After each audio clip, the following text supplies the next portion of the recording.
Bonsoir à tous, heureux de vous retrouver à chaque session, un mois après.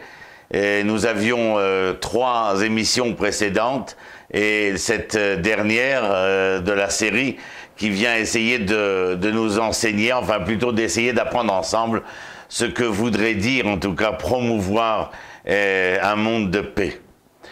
Pour promouvoir un monde de paix, bien sûr qu'il y a plusieurs occurrences que nous devrions traiter. Il y en a une qui pour moi est essentielle et je vais vous la dévoiler tout de suite. Je veux parler de la tolérance. Qu'est-ce que j'entends dans le mot tolérance? Qu'est-ce que je veux dire? Et surtout, qu'est-ce que je veux faire entendre? Tolérer l'autre, c'est l'accepter, comme vous le savez, pour le meilleur et pour le pire.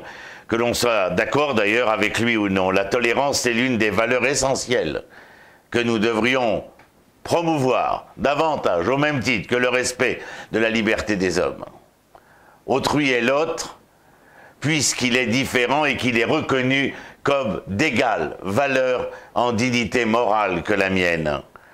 La tolérance est l'expression même du respect que l'on doit à la dignité d'autrui, du fait que chacun vaut autant que soi, par son droit de penser et d'exprimer ce qu'il veut ou désire, et donc de s'affirmer dans sa différence, que l'on soit d'accord ou non avec ses opinions. Elle suppose que la pensée est d'abord expression de soi, et qu'elle révèle, et qu'elle relève de la liberté individuelle. Dans l'une de ses lettres, le Rav Kook, Rav Abraham Yitzhak Cohen Kook, explique qu'il ne pouvait contraindre personne à accepter les règles de la Torah. Non parce que forcer quelqu'un à tenter ou essayer de changer de conduite ne soit pas louable, non point. Mais tout simplement parce qu'il était pratiquement impossible de le faire. Ainsi la Torah sait-elle très bien que l'être humain est assailli par des instincts et qu'il n'a pas toujours la force d'y résister. C'est pourquoi il est indispensable de le guider, de le conseiller et surtout de ne pas l'abandonner, lui et sa conscience, à toute forme d'anarchisme, dirais-je, personnel. Éduquer, ça voudrait dire structurer une personnalité, dresser des limites, savoir dire non. L'éducation, ça serait la parole tenue. Ô combien les hommes devraient-ils être capables d'un tant soit peu de cette parole tenue vis-à-vis de soi-même, tout autant que de la parole tenue vis-à-vis d'autrui. Puisque la parole est notre moyen de communication, d'élaboration de la rencontre avec autrui. Cette relation éducative est la relation à un sujet. Cela suppose d'une part que l'on reconnaisse le sujet comme tel et d'autre part qu'on lui reconnaisse une sphère d'initiative et de proposition, bien sûr. Cela suppose une relation de négociation et une relation partenariale. L'éducation doit savoir conjuguer les apprentissages nécessaires et le plaisir à les réaliser, à les réinvestir. Respecter l'autre, respecter ce quelqu'un-là, c'est être suffisamment à distance pour reconnaître sa sphère d'évolution propre. Ce n'est pas empiéter sur son imaginaire, sur son corps, sur sa façon de faire, c'est lui apporter sa part d'oxygène essentiel. Éduquer, ça serait développer le lien humain. Ce qui est important, ce n'est donc pas le résultat véritablement, mais le chemin. Je vous dirai 2 choses. À savoir que dans cette rencontre possible du dialogue, il faudrait qu'il y ait un tant soit peu d'humilité, c'est chacun. Oh, bien sûr, on pourrait faire une véritable leçon sur cette humilité, mais restons simples, humbles. L'humilité, ça serait accepter de faire un pas en arrière, permettant à tout autrui, que ce soit Dieu ou bien l'homme, de faire un pas en avant afin d'établir ce dialogue-là. Et quand je vous dis que l'important, ce n'est pas le résultat, mais le cheminement, oui, parce qu'il faut être capable, dans ce cheminement, c'est-à-dire dans chacune des étapes, d'y sentir, d'y ressentir, d'y voir ou d'y entrevoir un tant soit peu du but final. Et donc à ce moment-là, il n'y aurait point de désespoir. Pour les partisans de la tolérance pragmatique, peu importe où est la vérité et ce qu'est le bien dans son essence, l'essentiel est que les choses s'agencent de manière pratique, selon leur cours naturel et empirique, dirais-je. Si c'est l'intolérance, l'impuissance, la lâcheté ou l'indifférence qui fondent une attitude tolérante, il n'y a guère de sens à la célébrer. Si c'est la compréhension, le pardon, alors là, elle nous redevient sympathique. Mais où tracer la frontière, la séparant de la complaisance, voire de la complicité? Alors comment comprendre que la tolérance puisse jouir d'un tel prestige et revêtir le visage de la vertu? J'ai bien dit de la vertu et non point du devoir. Suffit-il de dire qu'elle permet aux hommes de vivre en paix? Mais que vaut une paix si c'est la paix de la peur? Raison pour laquelle j'ai signifié non point le devoir mais la vertu. Est-ce qu'il y aurait un devoir conjugal ou bien plutôt une vertu conjugale? Est-ce que la rencontre vis-à-vis d'autrui, vers autrui, serait une rencontre qui se ferait par vertu de l'être, comme l'humilité que nous avons signifiée précédemment? Une paix de la peur, de la lâcheté, de la démission spirituelle, est-ce cela? C'est ailleurs qu'il faut chercher. Et il semble bien que la tolérance se soit imposée comme une vertu parce qu'elle est le contraire de l'intolérance. Et là, pas d'ambiguïté possible, c'est bien le pire des vices. La foi est absolue, dit-on. Est-ce à dire que le judaïsme soit synonyme de fanatisme? Est-ce à dire qu'il faut partir en guerre sainte contre toute opinion contraire? Assurément non. Cette absolue certitude et ce zèle dans notre confiance en Dieu sont contrebalancés par une autre valeur essentielle, l'amour d'Israël, de l'ensemble du peuple juif, de l'ensemble de la création, de l'ensemble de cette humanité humaine, y compris de ceux qui se trouvent plongés dans les plus graves des erreurs et dans les fautes les plus profondes. Ça ne veut pas dire qu'il faut tendre l'autre joue. Mais ça veut dire qu'il faut être capable d'entendre et de comprendre. Devant les faits humains, il est plus équitable de s'en tenir à une audition bien instruite que de se cantonner de manière outrée dans la pose de l'imprécation menaçante ou celle de la condamnation confuse et abusivement moralisante. Ce qui, encore une fois, ne sert strictement à rien. Le propos du prêchi-prêcha, comme on a l'habitude de dire, et les incantations des donneurs de leçons ne sont pas véritablement efficaces. La culpabilité n'a jamais été bonne inspiratrice. Ce dont nous avons besoin, c'est d'abord et avant tout de déchiffrer où sont nos erreurs. Appréhender là où nous avons fait fausse route en hébreu, la faute, le verbe employé, l'arto, est une même racine polysémique pour dire les artis, c'est-à-dire manquer sa cible. C'est véritablement là qu'il est question d'erreur. Et j'ai échoué pour atteindre le but qui m'était fixé. Ne pas juger donc m'aider à comprendre. Ce sont nos croyances qui sont les causes de nos comportements. Si nous voulons changer nos comportements, il faut changer nos croyances et celles-ci dépendent étroitement de notre connaissance. Nous péchons souvent, non pas par mégarde, mais par méconnaissance, par inconsistance. Cette connaissance est bien la base de la démarche. Alors autant agir à partir d'une connaissance juste plutôt que sur la base d'appréciations erronées ou d'un savoir fractionnel, fragmentaire. Surtout, il faudrait cesser de perpétuellement poser des jugements de valeur. L'authenticité seule peut redresser l'erreur. Il est nécessaire, d'ailleurs, que nous examinions de près notre manière d'agir et que nous puissions voir en quoi elle contredit le plus souvent nos souhaits les plus élevés depuis l'aube des temps. Nous n'avons jamais manqué d'aspiration, mais nous sommes très inconséquents vis-à-vis de cela. L'humanité s'est donné le rêve des plus grandes utopies. Elle en a parfois goûté les promesses, mais sans convenablement faire coïncider à ses choix les plus élevés les décisions les plus justes. S'il fallait expliquer cela de manière moralisante, on devrait dire ceci.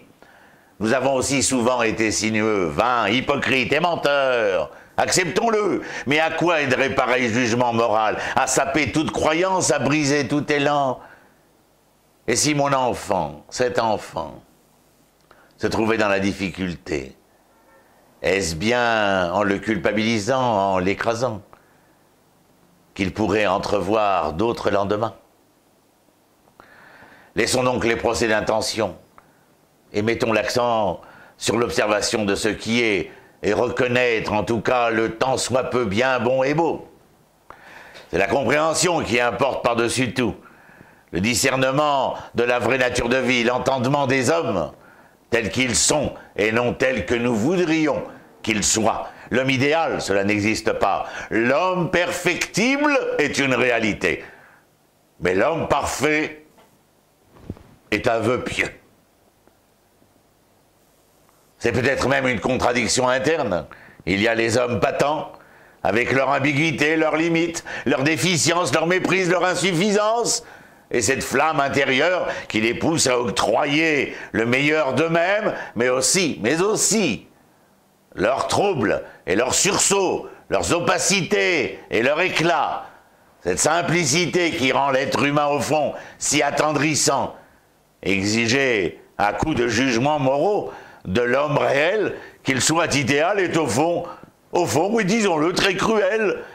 Et il est ce qu'il est, ni bon, ni mauvais, car le monde n'est pas manichéen, ni blanc, ni noir, ni jour, ni nuit. C'est dans le gris de l'événement humain que nous pouvons penser que le noir s'éteint pour laisser jaillir le jour ou la blancheur du lendemain.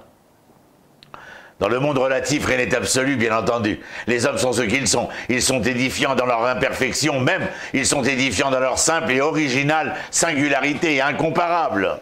Celui qui proscrit sans cesse les hommes au nom de l'homme rêvé et se répand en jugements moraux n'aime pas les êtres humains tels qu'ils sont parce qu'il ne les comprend pas. Il a mis le devoir être à la place de l'être, le devoir être à la place de l'être.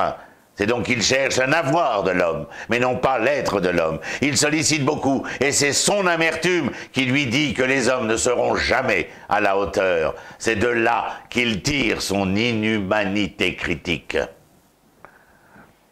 Cette nécessité d'absolu repose sur une méprise, l'erreur de mesurer l'être à l'aune du devoir-être.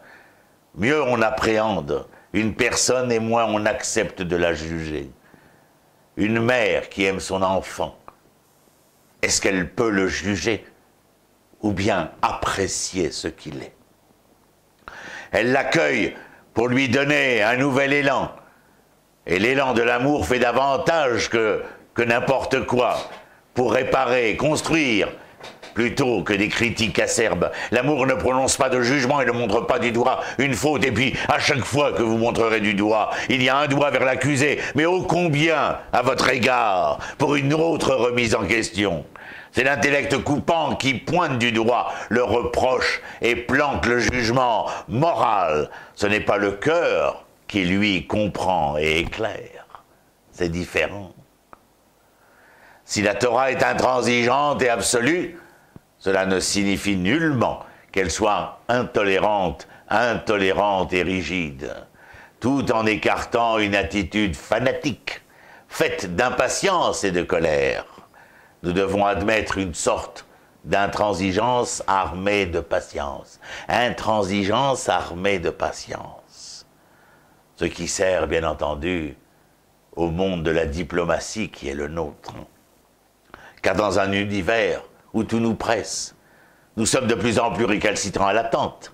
Nous n'avons pas de patience, de plus en plus étrangers à la cadence de maturation des choses, c'est-à-dire qu'il y aurait un processus évolutif et que nous l'accepterions. On finit par en oublier que rien ne se réalise dans l'instant, à commencer par une naissance. Ceux qui sont pour le maintenant, c'est-à-dire le maintenantisme, c'est comme disait notre maître Manitou à Rav Léon Yehuda Ashkenazi, le maintenantisme c'est l'infantilisme car seuls les enfants veulent tout maintenant. On finit par en oublier, comme je vous le disais, que rien ne se réalise dans l'instant mais que tout se réalise dans cette perfectibilité dont nous parlions il y a un instant. La patience est nécessaire aux parents, à l'éducateur. Elle est indispensable dans toute formation, qu'elle soit au niveau de l'homme ou qu'elle soit au niveau des masses. Elle permet de mûrir les décisions, les résolutions. Elle aide aussi à mieux vivre les efforts, les imprévus, les déboires de l'existence et ses grandes douleurs, comme la maladie ou le deuil. Elle accorde autant sa fortune, celle de réaliser son œuvre de maturation naturelle. Maturation naturelle lorsque le fruit est devenu comestible parce qu'il en est devenu assez mûr. Néanmoins, il y a des contingences qui nécessitent autre chose que de souhaiter patiemment que le temps effectue un changement. Sans impatience, sans révolte, sans lutte contre l'inacceptable. Que serions-nous aujourd'hui, l'un n'empêchant pas l'autre? La patience est une puissance experte en la matière pour déplacer les montagnes, mais à un certain degré d'excès, elle peut devenir un authentique agent d'inertie. Il faut bien prêter attention à cela. Lorsqu'elle mène par exemple un individu ou un peuple opprimé à ne plus oser espérer, là, le bas blesse. Est-ce une force que de tout permettre sans réagir? Cette patience-là ne mène pas à un quelconque progrès, au contraire, elle en empêche la venue. Les méthodes tyranniques ont bien compris comment tirer avantage de cette forme de patience et comment infliger par l'oppression pour faire accepter les formes les plus avilissantes d'existence. Impatience et révolte deviennent alors indispensables pour éveiller, remuer le cours figé des choses, mettre en lumière et bousculer ce qui, depuis longtemps, était intolérable. Vous voyez, dans ce cas de figure-là, ce que nous appelions depuis tout à l'heure tolérance et patience, eh bien, doit d'une certaine manière faire perdre patience et ne plus accepter de tolérer certains agissements. Sans un minimum de patience, la vie devient insoutenable et nous n'acquérons rien d'important pour revenir à ce que nous disions précédemment. Mais pour rester une force, la patience doit être fréquentée par l'espoir d'un engagement vers un futur meilleur, et cela rejoint ce avec quoi nous terminions il y a quelques secondes. Sans horizon et sans limite, elle se fige dans le renoncement et l'immobilisme stérile. Si rien ne se fait sans prendre le temps, rien ne se fait non plus sans décision et agissement. Ces deux-là consentiront au divorce avec ce que nous ne pouvons plus accepter, ce qui est devenu inacceptable. Patience et impatience ne sont préjudiciables que dans leurs excès. Quand patience rime avec inertie et impatience avec bestialité et cupidité. Elles nous sont toutes deux nécessaires. La première, pour nous aider à ne pas nous laisser défaire par les ennuis. La seconde, pour nous encourager à nous protéger face aux conditions nuisibles de l'existence. Par ailleurs, il nous faut bien sûr garder à l'esprit que la tolérance ne peut conduire à une profonde paresse morale. En effet, si nous aimons tout le monde et si nous respectons toutes les conduites de tout un chacun, quelles qu'elles soient, nous risquons de nous dégager de notre responsabilité en laissant le cours naturel de la vie se précipiter et s'enraciner dans le mal. L'indifférence comme idéal, c'est le désintéressement pour le débat d'idées, c'est l'anesthésie du souci des sens, du sens de la valeur, et en conséquence la tendance à croire que toutes les idées sont remplaçables, que toutes les opinions se valent. Que nenni, mon ami! Il est donc inutile d'apprendre à discerner le vrai du faux, ce qui est clairement pensé. L'indifférence doctrinale confond dans un même équilibre la vérité et l'erreur, la valeur de la négation de la valeur. On se demande même si ces propriétés n'ont pas cessé pour beaucoup d'être signifiantes. Or, il importe de comprendre que là où règne cette attitude paresseuse et lâche, la prétention à la tolérance est dépourvue de sens. Si tout est indifférent, il n'y a rien à tolérer. D'une part, parce qu'il ne peut y avoir du tolérable que sur fond d'intolérable.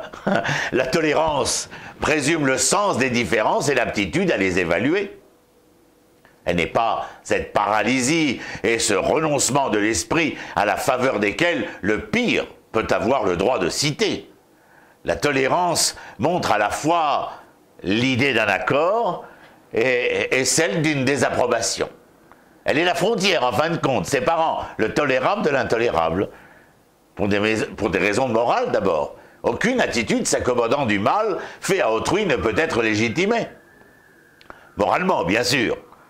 La tolérance au racisme, à la violence, au crime, à l'injustice, criante, n'est pas tolérance, mais absence du sens des responsabilités ou absence du sens moral concernant ces responsabilités. Ne pas combattre fermement les ennemis radicaux de la tolérance, surtout s'ils sont en mesure de conquérir le pouvoir politique. Ce n'est plus de la tolérance et de l'inconséquence. Nul ne peut, sans contradiction, consentir à sa propre destruction.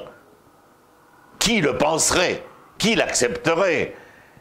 Il existe toutefois un second aspect dans la tolérance, largement développé par le Rav Kook dans son livre Roth. Dans chaque prise de position se trouve une étincelle de vérité, y compris dans l'attitude la plus mensongère. Oui, c'est étonnant. Et c'est d'ailleurs cette racine de vérité qui permet à ce mensonge de continuer à exister. De même que chaque être humain possède dans son âme une étincelle de vitalité divine, de même, il existe une étincelle de vrai dans toutes les opinions, les idéologies et même dans toutes les religions. Pour utiliser le langage ésotérique, nous dirons que les écorces se nourrissent des étincelles de sainteté qui sont emprisonnées en elles. Je lis le texte, permettez-moi, mais lorsque l'on parvient à délivrer ces étincelles de sainteté de leur enveloppe, les écorces meurent d'elles-mêmes. En se montrant tolérant avec les êtres, il faut toujours prendre conscience de ce second aspect des choses, c'est-à-dire qu'une part, une fraction, un fragment, un élément infinitésimal de la vérité se trouve là, caché, enfoui quelque part. Ces vérités, pour être nombreuses, ne sont pas moins incompatibles entre elles. Elles répondent chacune à des questions distinctes et éclairent donc chacune un aspect différent de la réalité. Loin d'être une diversité de vérités concurrentes ou contradictoires, il doit s'agir d'une pluralité de vérités cohérentes entre elles, puisqu'elles doivent respecter l'unité d'ensemble du réel. C'est comme une mosaïque, ou comme ce miroir dans lequel vous vous contemplez, et qui, en vous contemplant, en viendrait à se briser. Chacune des parcelles de ce miroir brisé est tout autant partie de ce miroir tel qu'il fut, mais de ce miroir tel qu'il peut redevenir, où chacun prendrait sa place, parce que chacun relevant d'une parcelle de vérité de l'ensemble. S'il est évident à nos yeux que la Torah est une vérité divine et éternelle et absolue, nous sommes prêts à admettre qu'il existe ailleurs dans d'autres cultures et dans d'autres cœurs des étincelles de cette même Torah qui ont été captées tout au long de l'histoire, et donc il existe des vérités partielles. Si l'amour que nous prodiguons à notre prochain est vraiment pur et absolu, il saura éviter les déchirures, les ruptures, en nous permettant de poursuivre la controverse avec lui. C'est la capacité de percevoir une personne telle qu'elle est, d'être conscient de son individualité unique. C'est d'avoir souci que l'autre puisse croître et s'épanouir à partir de ses propres fonds. En ce sens, le respect s'avère incompatible avec l'exploitation. Je désire que l'être aimé croisse et s'épanouisse selon ses propres intérêts, par ses propres voies, et non dans le but de me servir. La rencontre avec l'Éternel Créateur ne sera possible que si à la base, la rencontre entre les créatures se révèle probante et évidente. C'est en cela que nous pouvons essayer de promouvoir un monde de paix où le mot paix, shalom en hébreu, vient de cette racine de shalem, c'est-à-dire de l'unité pleine et entière, de cette plénitude de l'unité, mais qui ne peut retrouver cette unité première que lorsqu'a été compris que cette parcellisation de l'existence, de la réalité humaine, de la réalité des idées, des foi et des croyances, eh bien, doivent pouvoir se retrouver, se recoller l'une auprès de l'autre pour enfin réédifier ce qui fut un jour un miroir où l'Éternel, y regardant, nous dit la Kabbale, eh bien, décida de créer l'homme à son image, c'est-à-dire tel qu'il l'imaginait, tel qu'il le voulait, tel à ce à quoi il aspirait. Il y a eu vase brisé, décomposition. Eh bien voilà, promouvoir un monde de paix, c'est être capable de recoller les morceaux en sachant pertinemment que chacun des morceaux ne ressemble pas à l'autre. Mais il faut pour cela le reconnaître, pour pouvoir le recoller. Très heureux d'avoir avec vous parcouru ces 4 fois une demi-heure de leçons sur l'homme, la créature, la création et surtout la dimension morale de la manière d'être homme encore aujourd'hui et nous l'espérons encore mieux demain. Shalom, Leitraot.